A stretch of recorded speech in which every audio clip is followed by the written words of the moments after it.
네, 안녕하세요. 이슬이 전문가입니다.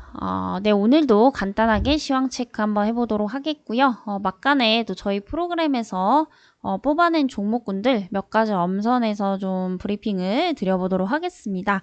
네, 영상 끝까지 시청 부탁드리겠고요. 오늘 오후장에 굉장히 좀 잘 버텨주고 있습니다. 일단 어제 나스닥이 1%대 급락이 나왔음에도 불구하고 상대적으로 굉장히 좀 잘 버텨주고 있죠. 그래서 그 주체는 개인들도 있고 외인들도 있고 기관들도 있다라고 보시면 되겠습니다. 다만 지수에 대한 차이라고 보시면 되겠고요. 외인이나 기관들도 현재 코스피 쪽에 조금 확신이 없다 보니까 이런 코스닥 중심 위주로 소형주 위주로 좀 수급이 몰리고 있는 상황이다라고 보시면 되겠고요. 일단 외인과 기관들이 왜 코스피에 신뢰가 없을까요? 신뢰라기보다는 뭐 저가 매수세로 진입을 하기에는 좋은 상황이지만 지금 어쨌든 코스피 자체가 영업이익 추정치가 계속해서 좀 낮아지고 있다라는 게 문제예요. 미국 S&P 500 지수도 마찬가지고 500 기업들도 마찬가지고 아무래도 3, 4분기에 이제 걱정이 되는 거 바로 이제 유럽의 가스 공급 차단 문제죠. 이렇기 때문에 아무래도 유럽발 에너지기가 좀 오지 않을까라는 생각 때문에 지금 외인이나 기관들도 섣불리 뭐 크게 들어올 수가 없는 그런 상황이지 않을까라는 생각입니다. 그래서 이런 부분들을 봤을 때 어찌 됐든 뭐 코스닥 중심으로는 그래도 수급이 꾸준하게 유입이 되고 있죠.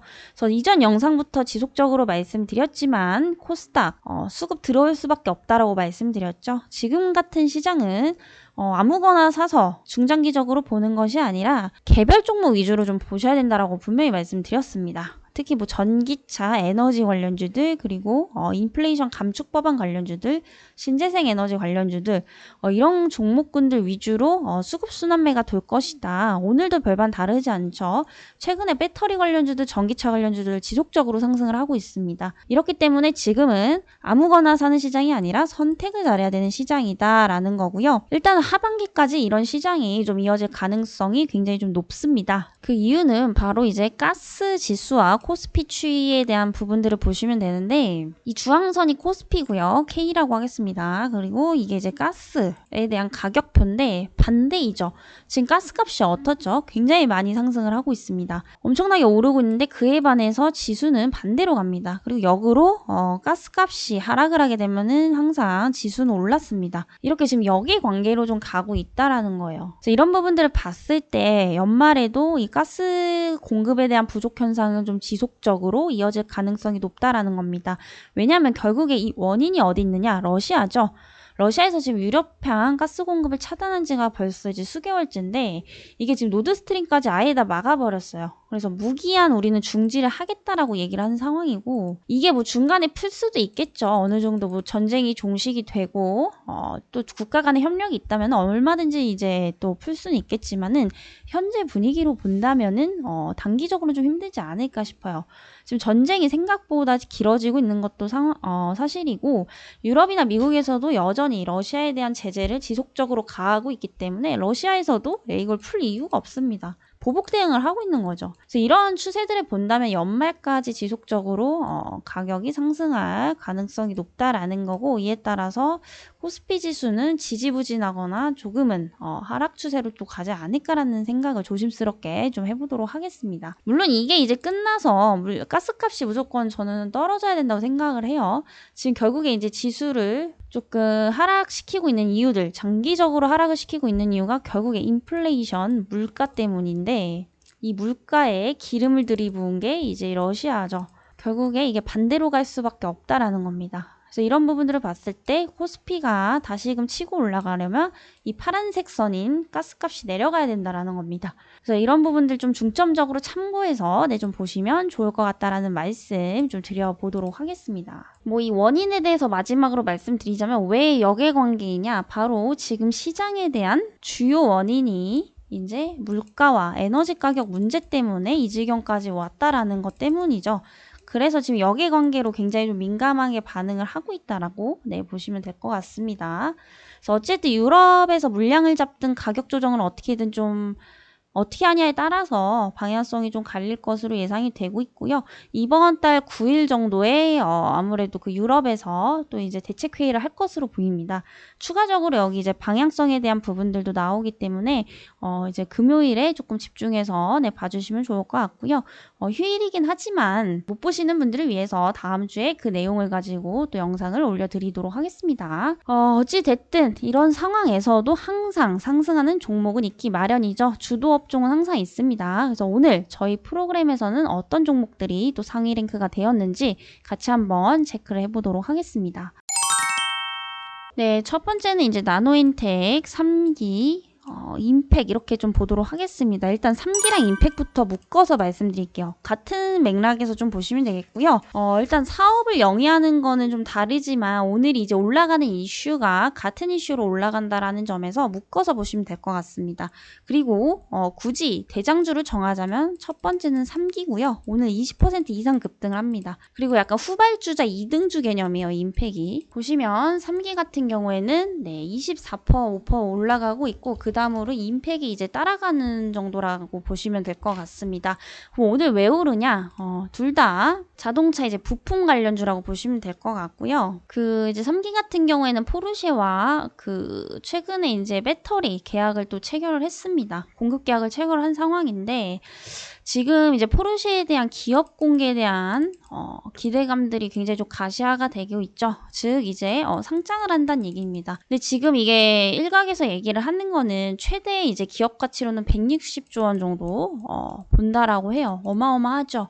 이 정도로 진짜 평가를 받아서 상장을 하게 되면은 지금 유럽에서 최대 규모입니다. 근데 이제 기업 가치가 160조 원이다. 116조 원이다. 이 정도 수치는 당연히 매출액, 영업이익, 순이익에 근거해서 나온 거겠죠. 그리고 앞으로의 성장성. 근데 매출액, 영업이익이 지속적으로 늘어난다라는 것은 이 완성차에 대한 수주가 늘어난다라는 거죠. 그만큼 완성차에 대한 수요가 많다라는 거고 차를 만들기 위해서는 어떤 게 필요합니까? 부품이 당연히 필요하죠. 이에 따라서 지금 포르쉐에 직접적으로 부품, 배터리를 공급하고 있는 3기 같은 경우에 관련주로서 지금 수혜를 받고 있다라고 보시면 될 것 같고요.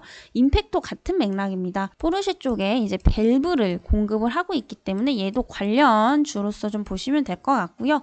물론 이제 부품 쪽에서도 사업하는 영위하는 사업 부분들은 조금 상이하지만은 결국에 오늘 올라가는 이슈는 같은 거다라는 점에서 봤을 때 첫 번째 대장주는 3기, 후발주자는 임팩 이 정도로 좀 보시면 될 것 같습니다. 그리고 이제 나노인텍 보시겠는데요. 최고 수익률 14%죠. 이 종목은 이전 영상에서도 한번 주목해 보셔라 라고 말씀드렸습니다. 그래서 오늘도 이제 10% 이상 급등을 하고 있죠. 얘는 이제 T세포 이제 치료제다라고 보시면 될 것 같아요. 일명 카티 치료제라고 하는데 이 카티 치료제에 대한 수요는 지속적으로 지금 증가를 하고 있습니다. 글로벌 시장 규모가 조만간 70조 원까지 성장을 할 것이다 라고 보고 있는 게 이유가 있어요. 최근에 이 난치병이나 희귀병은 치료제가 없죠. 그리고 암 같은 경우에도 사실상 기존의 기술과 치료제만으로 해결을 하기에는 혹은 항암제로만 해결을 하기에는 분명히 안 되는 것도 굉장히 많습니다. 이게 기존 의약품들이나 기술에 대한 어떤 한계점인데 이 카티 치료제 같은 경우에는 개인의 몸속에 있는 세포를 꺼내서 이 세포를 이용한 치료제라고 보시면 될 것 같아요. 그러니까 따지고 보면 이거는 공동이라고 보시면은 얘는 개인에 맞춘 전략인 거죠. 기술이. 그러니까 가격 대비가 엄청 비쌌습니다. 처음에. 지금 가장 먼저 상용화될 것 같은 게 이제 백혈병인데 백혈병 같은 경우에 이미 이제 완전 효능이 나왔고요. 그래서 최근에 이제 가격 제시가 된 게 3억이 넘어요. 근데 사실 이걸 현금으로 낼 수 있는 사람들이 많지가 않습니다. 그러니까 내놔봤자 살 수 있는 사람이 별로 없다라는 거예요. 근데 최근에 여기에 의료보험을 적용을 해서 600억 원으로 낮췄죠. 이렇게 되면서 앞으로 수요가 굉장히 많이 몰려들 것으로 예상이 되고 있습니다.